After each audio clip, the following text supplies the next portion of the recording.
I think that'll be it for now. I'm over in our berry area where we have blueberries, blackberries, grapes, and usually the birds take our berries first, but this year we're trying this product, which is a reflective, very, very lightweight, waterproof, sort of keep the birds away item. And we have it literally tied all the way up this in back of me on all of the berries, and on our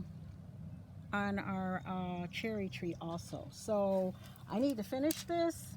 It's been a long day. As I put in the video yesterday, which is still live, so I have to contact YouTube about that, so I can put that one up. Nothing is stopping that video from being live. I plan to go down tomorrow morning. We plan to go down tomorrow morning early so that you can see the one hive we're anticipating is going to swarm.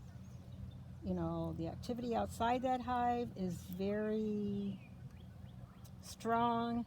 They're gonna go. There's nothing we can do. You know, I thought about maybe splitting the hive. It's not gonna stop it. I mean, our only hope now is to catch the swarm, and we usually do because we have about 14 acres of woods back there, and they usually don't go too far.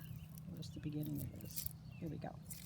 So that's it for today. If you have cherry trees or any kind of fruit trees where your birds are getting the best of you, I suggest you try something like this. You know, we've tried aluminum pie plates, things like that. And so that's it for today. Take care. See you tomorrow. Bye.